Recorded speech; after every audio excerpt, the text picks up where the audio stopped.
రేపటి తరం కోసం ఉదయిద్దాం, రాజకీయ భవిష్యత్తులో ఉద్భవిద్దాం, జనసేన ఆశయాలకు ఉద్యమిగా చేరుదాం అనే విధంగా ముందుకు సాగుతుంది. జనసేన పార్టీ అంటే ఒక రాజకీయ పార్టీ కాదు, ఒక సామాజిక ఉద్యమం. ప్రజల శ్రేయస్సు కోసం రాజకీయ జవాబుదారీతనాన్ని ప్రశ్నిస్తూ మనకు రాజకీయాల్లో స్థానం కల్పిస్తూ పవన్ కళ్యాణ్ గారు ముందుకు తీసుకెళ్తున్న ఈ ఉద్యమీ కార్యక్రమాన్ని సాధకులందరూ కూడా ఒక బాధ్యతగా తీసుకెళ్ళాలి. ఇప్పటికీ కొన్ని ప్రాంతాల్లో జనసేన ఉద్యమిగా నమోదు ఎక్కడ చేస్తారు అని అనేక కాల్స్ వస్తున్నాయి. సాధకులుగా చేరిన ప్రతి ఒక్కరు కూడా ఆయా ప్రాంతాల్లో డోర్ టు డోర్ స్టెప్పింగ్ చేయడం లేదా ఈ విధంగా క్యాంపెయిన్లు ఏర్పాటు చేసి ఉద్యమిగా నమోదు చేసే ప్రక్రియని ప్రారంభించాలి. గడిచిన 19 నెలల్లో ఒక అవకాశం వచ్చినప్పుడు దాన్ని ఏ విధంగా ప్రజలకి సద్వినియోగపరచాలి, రాజకీయ అభివృద్ధి సాధించాలి, సామాజిక ప్రేరణ కలిగించే విధంగా పవన్ కళ్యాణ్ గారు ముందుకు సాగుతున్నారు. ఇందులో భాగంగా ఉద్యమిగా నమోదు చేసే మాత్ర కార్యాన్ని ఒక యజ్ఞంలా సాధకులందరూ కూడా ముందుకు తీసుకెళ్ళాలి. ముఖ్యంగా జిల్లాలో చెప్పుకోదగ్గట్టుగా గతంలో 9,000 పైచిలుకున్న సభ్యత్వాల్ని ఈరోజు 4 రెట్టింపు చేసి గత సంవత్సరం 40,000 దాకా చేశారు మా వేములపాటి అజయ్ గారు. ఆయన సారథ్యంలో అదేవిధంగా సమన్వయకర్త మా ఎమ్మెల్యే బొలిశెట్టి శ్రీనివాస్ గారి సూచనలతో 1,00,000 ఉద్యమిల నమోదు కేంద్రంగా ఈరోజు జనసేన పార్టీ తరఫున ముందుకెళ్తున్నాం.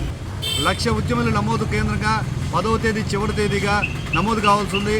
మీరు ఉద్యమిగా నమోదు చేసుకోవాల్సి ఉంటే మీ పేరు, phone number, Aadhaar, nominee Aadhaar WhatsApp చేయండి. సాధకులకు మీరు రావాల్సిన అవసరం లేదు, వాట్సాప్లో కూడా నమోదు చేసే అవకాశం ఉంది.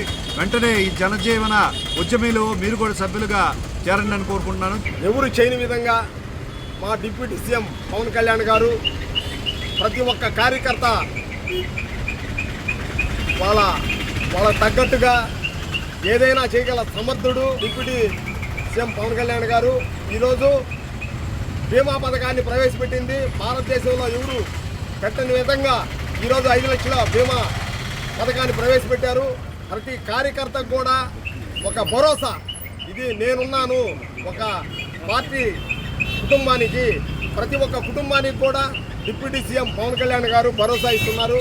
ఈ విధంగా ఎవరు చేయని విధంగా చేస్తున్నారు. గతంలో నాయకులు 9,000 చేశారు. లాస్ట్ టైము మా వేములపాటి అజయ్ కుమార్ గారి సారథ్యంలో 38,000 చేశాము. ఇప్పుడు దాపు 1,00,000 చేయాలనే ధ్యేయంతో అందరం కలిసికట్టుగా పనిచేస్తున్నాం. ఎన్ఎల్ హాస్పిటల్స్ అత్యుత్తమ వైద్య సేవలు సామాన్యులకు అందుబాటులో. అపార అనుభవం గల వైద్య నిపుణులు doctor Nagendra Prasad Kulari, managing director, గుండె వ్యాధి వైద్య నిపుణులు గారి ఆధ్వర్యంలో cardiology, neurology, surgical gastroenterology, orthopaedic, ప్రసూతి మరియు గైనకాలజీ, పల్మనాలజీ, జనరల్ మెడిసిన్, మరెన్నో పలు విభాగాల వైద్య సేవలు. అత్యాధునిక ఎక్విప్మెంట్ గల ICU, operation theatre, cath lab, 24/7 emergency మరియు క్రిటికల్ కేర్, అడ్వాన్స్డ్ మిషనరీ గల ల్యాబ్, సిటీ స్కాన్, ఎక్స్రే, అన్ని కంపెనీల హెల్త్ ఇన్సూరెన్స్ సౌకర్యం కలదు. అందరికీ అందుబాటులో అత్యాధునిక వైద్య సేవలు అతి తక్కువ ఖర్చులో. ఎన్ఎల్ హాస్పిటల్స్, పివిఆర్ కళ్యాణ మండపం ఎదురుగా, అన్నమయ్య సర్కిల్ దగ్గర, మాగుంట లేఅవుట్, నెల్లూరు.